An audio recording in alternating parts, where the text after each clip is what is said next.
Hi everyone, I'm Annalisa at the Shaker Heights Public Library, and I'm here to talk to you about some of the databases that the library buys subscriptions to so that you can get really good help with your research. So here is our website, shakerlibrary.org, and we're going to go to the Resources and Research tab. So at the top is an alphabet, so you can go to your resource if you know the name of the resource. Otherwise, you can browse by topic, and most of the ones I'm going to talk about today fall under Students and Homework. Students and Homework category.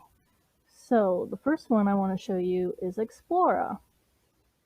Explora comes in 3 flavors: Explora, Explora Primary, and Explora Secondary. Explora Primary is mostly for elementary school kids, though it might come in handy.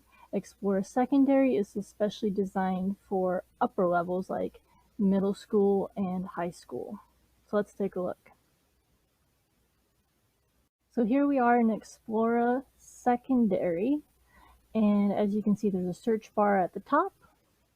There's advanced search to put in more information about what you're looking for to help narrow it down, and search history, of course. And there's all these different topics that you can find all kinds of information on.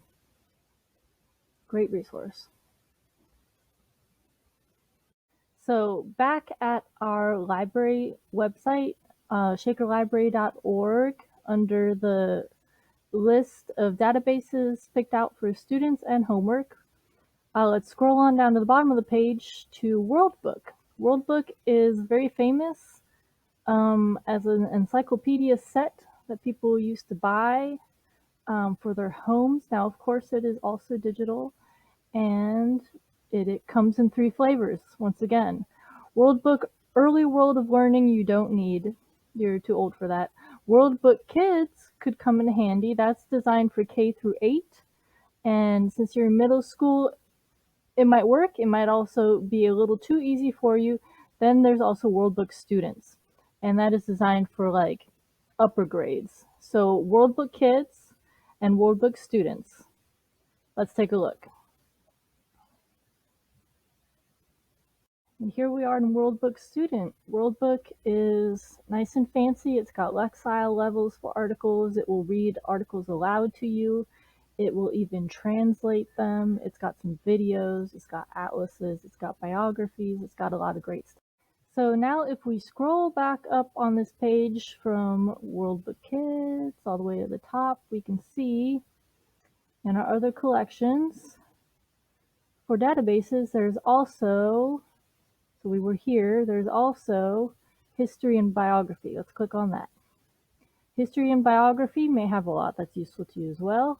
A very general biography resource is Biography Reference Bank. So when we click on Biography Reference Bank, we get this, which looks like a whole lot of our other databases. Never fear though, they are different. They're just all made by EBSCOhost. So go ahead and type in the name of someone. See what we get. So what we get is a bunch of stuff about the person I searched for. We've got a beautiful photograph. We've got some full text articles. We've got more photographs. And because so many people have the same names or similar names and they can get all confused, it is helpful to have ways to refine results. And that's just by limiting your results based on certain criteria. How old you want the article to be, what language you want it to be, what subject. We know he was a scientist. If it came up with like an abstract video artist, we know it was the wrong person. So we can narrow that sort of stuff down over here on the side. So on to the next topic. All right, heading back on over from the history and biography category of our databases, back to our old pals under students and homework. We will proceed on down to Master File Premier. So this has full text articles on any number of things: general reference business, consumer health, general science, multicultural periodicals, and so forth. So let's take a look.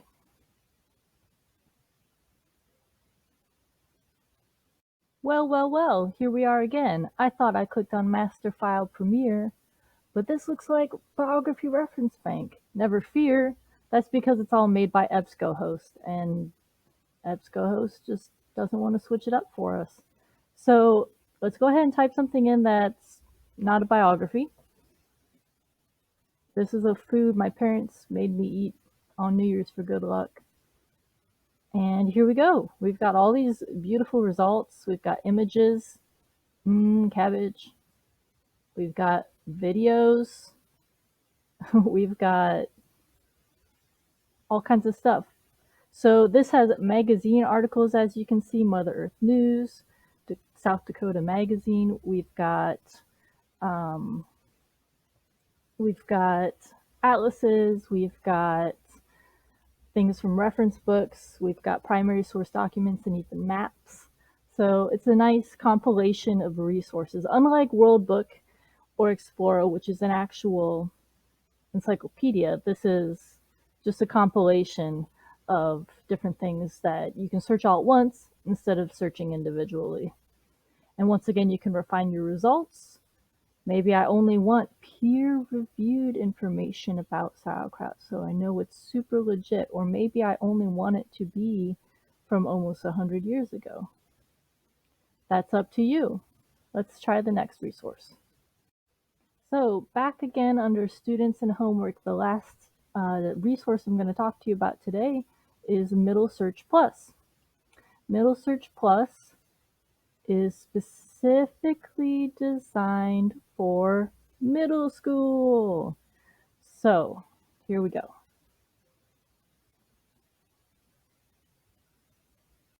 So here we are in Middle Search Plus. I promise you I'm not joking.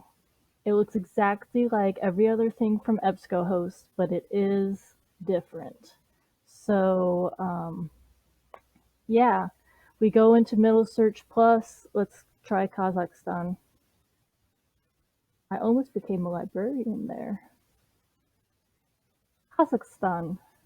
So this is Middle Search Plus. It's got, you can refine things by Lexile levels. It's got full text. It's got images. It's got primary source documents. It's got maps, atlases, videos. And once again, you can refine your results. So using Middle Search Plus helps ensure that it won't be too easy and it won't be too hard. It will hopefully just be like Goldilocks with pick and perfectly just right. So thank you for listening to my spiel about our databases. I hope you have a good time doing your research, and if you need a library card to access our databases, you just come into the library or give us a call. We can probably, I don't know if we can do it curbside, but we can get you a library card so that you can access all of this from home. And we are still open, so you can call us with any help that you need. You can come in wearing a mask, and we will help you just like in the good old days in person. So happy research. See you next time. Hi, everyone. This is Matt at the Shaker Library here, and we're going to talk about some more databases that could be really helpful for your History Day research. Now, this is probably going to be review, but in case you don't remember where to go for our research databases, you'll go to shakerlibrary.org and then to our resources research button. And that's where all of our databases live. If you know what the database is called, you can just click right on the letter that it begins with and it'll jump you there, or you can browse by topic like history and biography. So the first one I'm going to talk about today is Ohio History Central. So we'll click on O, and we'll scroll on down to Ohio History Central. And this is, according to its description, an evolving, dynamic online encyclopedia that includes information about Ohio's natural history, prehistory, and history. Ohio History Central is perfect for anyone wanting to learn more about Ohio. And this is run by the Ohio History Connection down in Columbus. So all things Ohio you're going to find in this resource. They make it pretty easy to navigate here.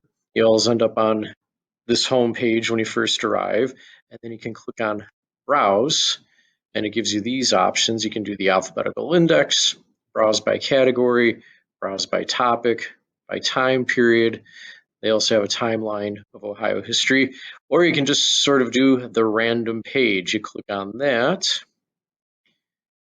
and in this case, it brings up Carroll County. So that's kind of a fun feature here. Or you can just use their search bar and put in anything you want in there and see what comes up. We'll do Cleveland in this case, and we get all sorts of different articles coming up about Cleveland. First one that comes up here, Cleveland Clinic fire. So we have an entry about the fire at the Cleveland Clinic back in 1929. So again, Ohio History Central, run by the Ohio History Connection. So really anything you'd want to know about Ohio history, this could be a really great place to start. So the next resource I'd like to talk about is the Oxford Research Encyclopedias. And this is put together by the Oxford University Press. And they have worked with, as they say, an international community of scholars across all fields of studies to develop a comprehensive collection of in-depth, peer-reviewed summaries. And that's sort of a key phrase here, that peer-reviewed part. So you know you're getting information that's been vetted and looked over, so it's really trustworthy. So when we open up this link, we're automatically signed in since we're using a library computer right now.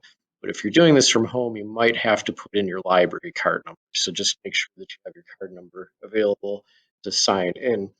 When you first land and get signed in, it looks a little bit daunting because they basically give you every result in the database all at once, but you can modify, you can narrow down to just say you're doing African history. You could just get the 310 articles that they have about African history right now, or any other subject.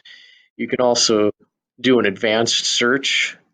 It looks the same at first, but then you realize, advanced search over here on the left, and you can put in different terms, add and subtract terms to try to narrow down. Or you can just use the basic search box over here. So we'll do a search for Cleveland, Ohio, and see what comes up.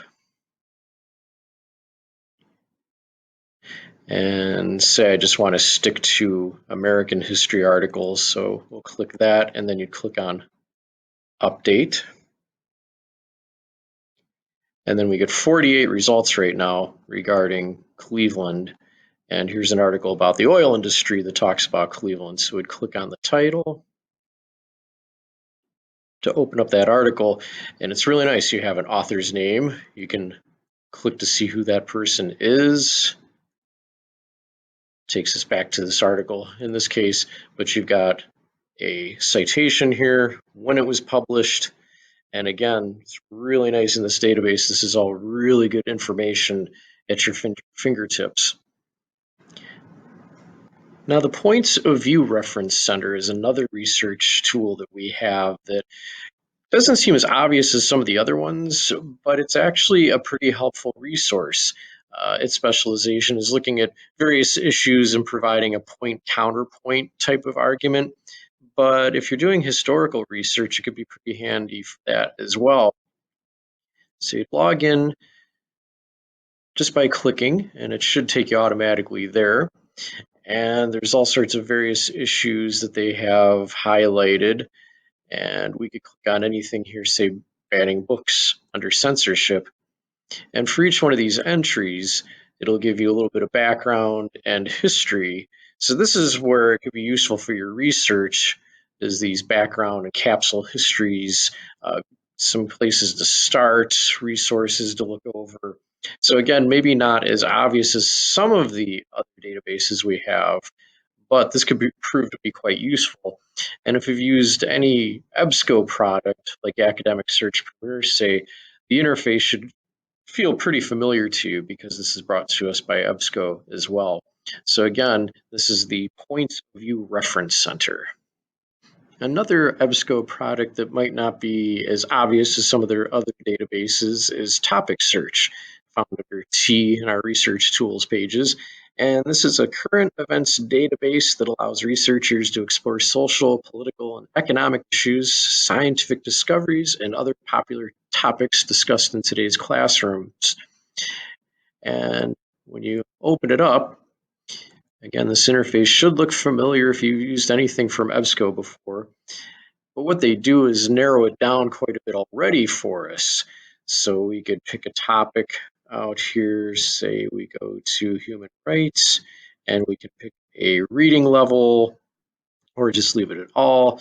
We can pick publication type, say newspaper, click on search. And in this case, we're getting about 290 results here. We'll click on this article here about Sikhs hoping for recognition of 1984 killings in India.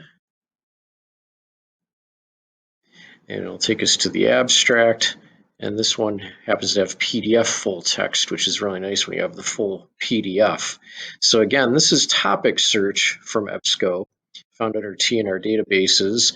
And this would be a good place to start if you need ideas, if you need to flesh out things you've got going already.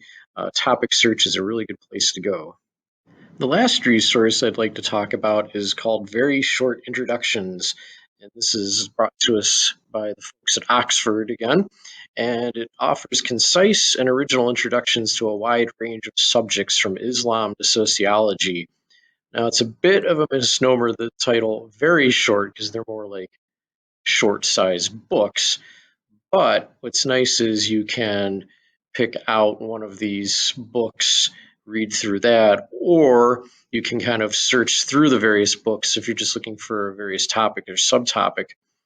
Like their research encyclopedias, you'll probably have to log in with your card number if you're doing this from home. But once in, it'll look like this. And again, you can look at the overall books themselves or plug in a search here. Use Cleveland, Ohio again. Click on the magnifying glass. We'll see what it comes up with here.